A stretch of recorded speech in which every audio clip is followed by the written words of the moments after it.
Item Isabel traçava linhas imaginárias na névoa do vidro embaçado, observando a chuva incessante cair sobre a cidade. A luz fraca do abajur projetava sombras longas no seu quarto aconchegante, mas a paz que o ambiente oferecia não alcançava o turbilhão em sua mente. Aos 32 anos, Isabel era uma mulher independente e bem-sucedida, arquiteta renomada com um currículo invejável. Mas por trás da fachada de profissionalismo e autoconfiança, existia uma fragilidade que poucos conheciam, uma semente de vulnerabilidade plantada em sua infância. Item seu pai, um vendedor viajante, estava ausente a maior parte do tempo. As lembranças dele eram vagas, fragmentadas, um cheiro forte de perfume barato misturado ao aroma de cigarro, um abraço apressado antes de mais uma viagem, um sorriso cansado no domingo à tarde. A ausência física se traduzia em uma ausência emocional profunda. As lembranças mais vívidas eram os momentos de tensão, a voz rouca e alterada do pai, os silêncios pesados que pairavam sobre a casa após mais uma discussão com sua mãe. Sua mãe, uma mulher forte e resiliente, professora dedicada, era o pilar da família, a rocha sobre a qual Isabel e suas duas irmãs se apoiavam. Mas mesmo a força inabalável de sua mãe não conseguia apagar completamente a sombra da instabilidade emocional que pairava em sua casa. Item a infância de Isabel foi marcada por uma contradição, o amor incondicional e a proteção incansável de sua mãe, em contraste com a ausência e a volatilidade de seu pai. Ele era um homem bom em essência, mas a depressão e o alcoolismo consumiam-no, transformando-o em uma figura imprevisível e muitas vezes assustadora. Isabel aprendeu cedo a se proteger, a ler as nuances das expressões faciais, a antecipar as explosões de raiva. Essa habilidade, no entanto, se tornou uma maldição, uma espécie de escudo que, enquanto a protegia, também a aprisionava. A ausência de um modelo masculino saudável e o testemunho de conflitos constantes criaram uma base de vulnerabilidade emocional que a seguiria na vida adulta, como uma sombra persistente, influenciando suas escolhas e suas relações. A busca por um amor incondicional, um pai substituto, tornaria-se um padrão repetitivo e doloroso em sua vida amorosa. Item o encontro com Daniel aconteceu em uma exposição de arte contemporânea, um evento que Isabel compareceu mais por obrigação profissional do que por interesse pessoal. Ele se aproximou dela com um sorriso fácil e um olhar penetrante que a deixou instantaneamente desconcertada. Daniel era diferente de todos os homens que ela havia conhecido antes. Era culto, charmoso, com um humor irônico e uma inteligência aguçada que a fascinava.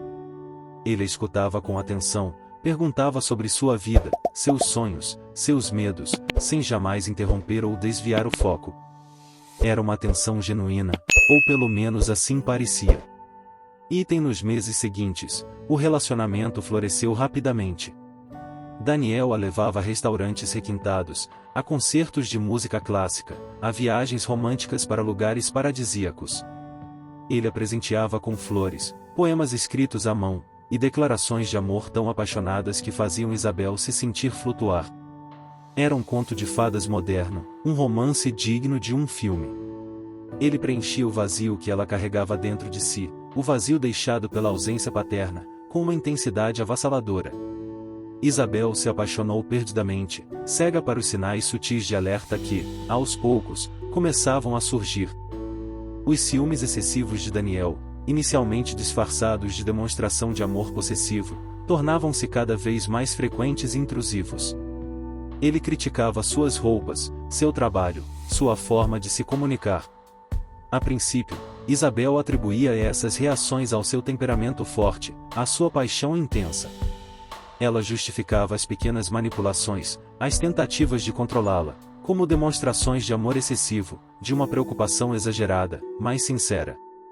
A verdade era que Isabel estava presa em uma teia de encantamento, uma armadilha sutilmente tecida, onde o amor e o controle se confundiam, onde a paixão e a manipulação andavam de mãos dadas. A sombra do passado, a vulnerabilidade que carregava dentro de si, a tornava especialmente suscetível ao charme e à manipulação de Daniel, um predador que sabia exatamente como explorá-la. O conto de fadas estava prestes a se transformar em um pesadelo. Item a viagem romântica para a Toscana, que deveria selar a felicidade do casal, marcou o início da lenta e insidiosa deterioração do relacionamento. A atmosfera idílica, inicialmente perfeita, começou a rachar sob o peso de pequenas discussões, de comentários ácidos e de uma crescente tensão que pairava no ar. Daniel, que até então se mostrava um cavalheiro impecável, passou a exibir um lado mais sombrio de sua personalidade. Os ciúmes, antes disfarçados de demonstração de amor, tornaram-se uma arma de controle, sufocando a liberdade de Isabel. Ele começou a criticar suas roupas, sua maquiagem, sua maneira de se comunicar, sempre encontrando defeitos em tudo o que ela fazia. As pequenas observações corrosivas, antes disfarçadas de brincadeiras, tornaram-se ataques diretos à sua autoestima. Isabel, acostumada a lidar com a volatilidade emocional de seu pai, tentava minimizar o comportamento de Daniel, atribuindo-o ao estresse do trabalho, ou à sua própria insegurança. Ela se esforçava para manter a paz, a harmonia, a ilusão de um relacionamento perfeito. Uma noite, durante um jantar em um restaurante charmoso, uma discussão banal sobre um detalhe insignificante escalou de forma incontrolável. Daniel, após algumas taças de vinho, perdeu completamente o controle. A voz suave e melodiosa se transformou em um grito raivoso, as palavras gentis se tornaram insultos cruéis, os gestos carinhosos se tornaram ameaças veladas. A fragilidade que Isabel tentava esconder aflorou à superfície, deixando-a vulnerável e assustada. A cena terminou com Daniel a agarrando com força, o rosto vermelho de fúria, enquanto a acusava de ser a responsável por sua raiva. As lágrimas escorriam pelo rosto de Isabel, uma mistura de dor, humilhação e medo. Naquele momento, a fissura se abriu, quebrando a fachada do relacionamento perfeito. A semente da vulnerabilidade, plantada em sua infância, brotou com força, revelando a fragilidade que ela havia tentado esconder por tanto tempo. A viagem romântica terminou em um pesadelo, um prenúncio do que estava por vir. A Toscana, sinônimo de beleza e romantismo, se transformou em um cenário de medo e sofrimento, o palco de um drama silencioso que só ela, por enquanto, presenciava. O retorno da Toscana foi um retorno à realidade, uma realidade muito mais sombria do que Isabel jamais poderia imaginar. As pequenas fissuras no relacionamento se transformaram em abismos profundos, intransponíveis. A máscara de charme e gentileza que Daniel usava havia caído, revelando um homem controlador, possessivo e, muitas vezes, violento. Os episódios de raiva se tornaram mais frequentes, mais intensos, e as agressões verbais deram lugar a agressões físicas. O ciclo da violência se instalou, na discussão, a agressão, o pedido de desculpas arrependido, as promessas de mudança, a breve trégua, seguida por uma nova explosão de fúria. Isabel se sentia presa em uma armadilha, um ciclo vicioso do qual parecia impossível escapar. A cada episódio de violência, a sua autoestima diminuía, sua confiança se esvaía, a sua percepção de realidade se distorcia. Ela passava a questionar suas próprias ações, suas reações, culpando-se pela raiva de Daniel. A manipulação psicológica era tão insidiosa quanto a violência física. Daniel a isolava de seus amigos e familiares, controlando suas finanças e limitando seu acesso ao mundo exterior. Ele a convencia de que era fraca, dependente, incapaz de viver sem ele. Minimizava seus sentimentos, suas experiências, suas opiniões, até que Isabel passou a duvidar de sua própria sanidade. A voz interior que antes a guiava, forte e decidida, foi silenciada pelo medo e pela insegurança. O medo, antes um sentimento latente, tornou-se um companheiro constante. Isabel vivia em estado de alerta permanente, antecipando a próxima explosão de fúria, procurando evitar qualquer situação que pudesse desencadear a violência. Dormia mal, com pesadelos recorrentes, acordando em sobressalto ao menor barulho.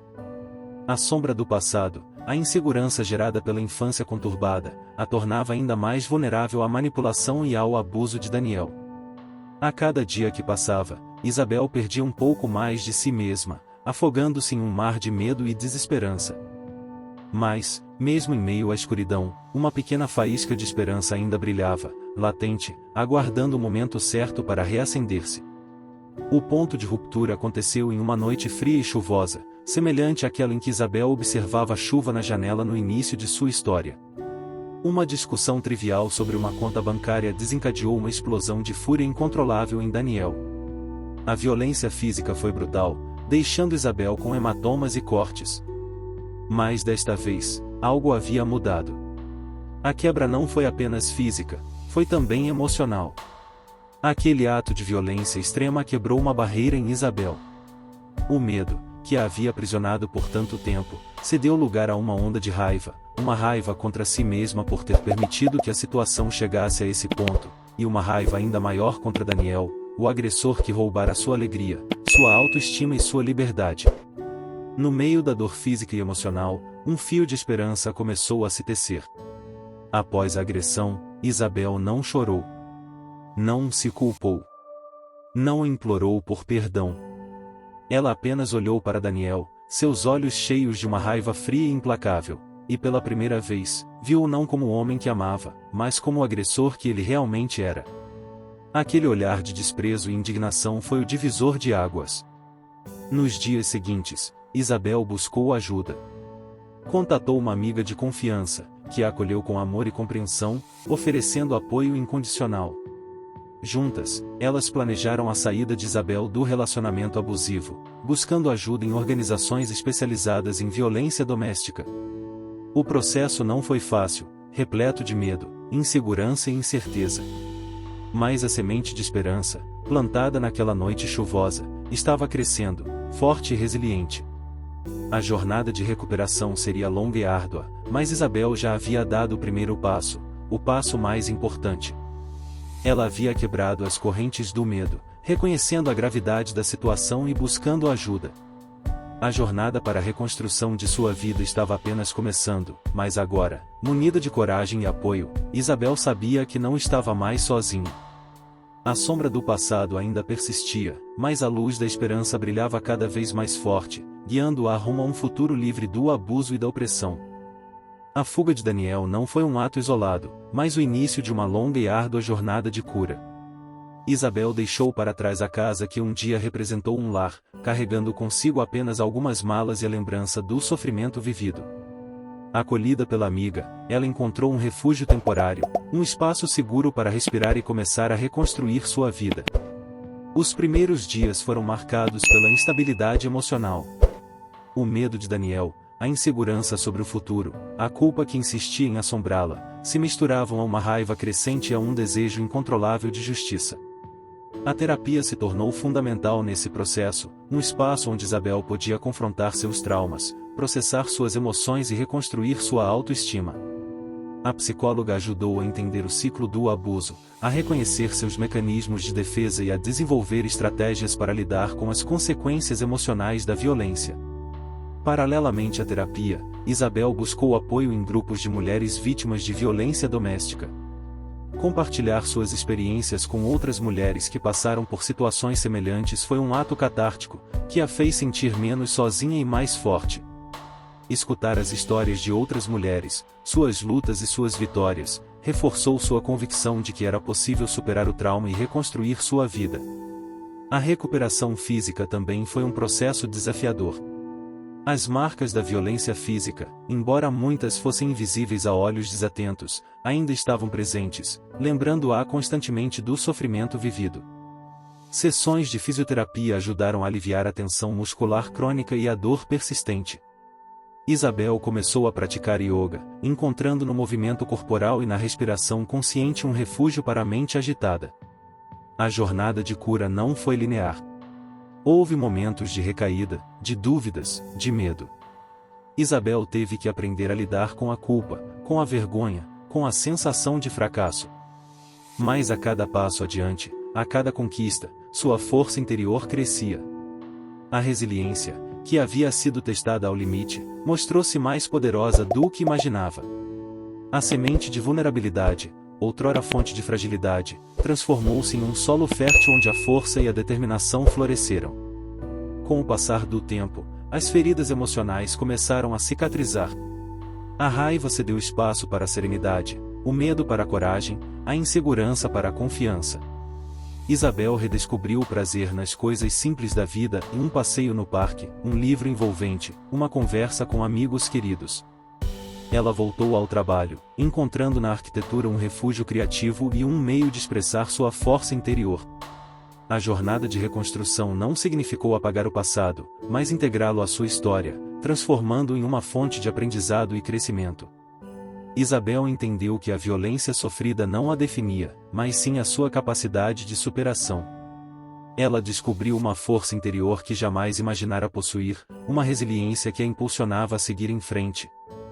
O processo de reconstrução de sua vida incluiu a construção de novas relações saudáveis, baseadas no respeito, na confiança e na reciprocidade. Ela aprendeu a estabelecer limites, a dizer não, a priorizar seu bem-estar emocional. Isabel escolheu relacionamentos que a nutriam, que a apoiavam, que a faziam sentir segura e amada. A arquitetura, sua profissão, tornou-se uma metáfora de sua própria jornada de cura. A construção de um edifício, como a construção de uma vida, exige planejamento, paciência, perseverança e a capacidade de superar obstáculos. Isabel projetou e construiu espaços que refletiam sua nova visão de mundo, espaços abertos, iluminados, que inspiravam paz e serenidade. A jornada de Isabel não foi apenas uma jornada de cura individual, mas também um ato de resistência. Ao romper o silêncio, ao compartilhar sua história, ela inspirou outras mulheres a buscarem ajuda e a lutarem por seus direitos. Sua trajetória se transformou em um testemunho de força, resiliência e esperança, mostrando que é possível superar o trauma e reconstruir a vida, mesmo após a experiência mais devastadora. A semente da vulnerabilidade, que outrora havia aprisionado, tornou-se a base de sua força, o alicerce de sua nova vida, uma vida livre, plena e autêntica.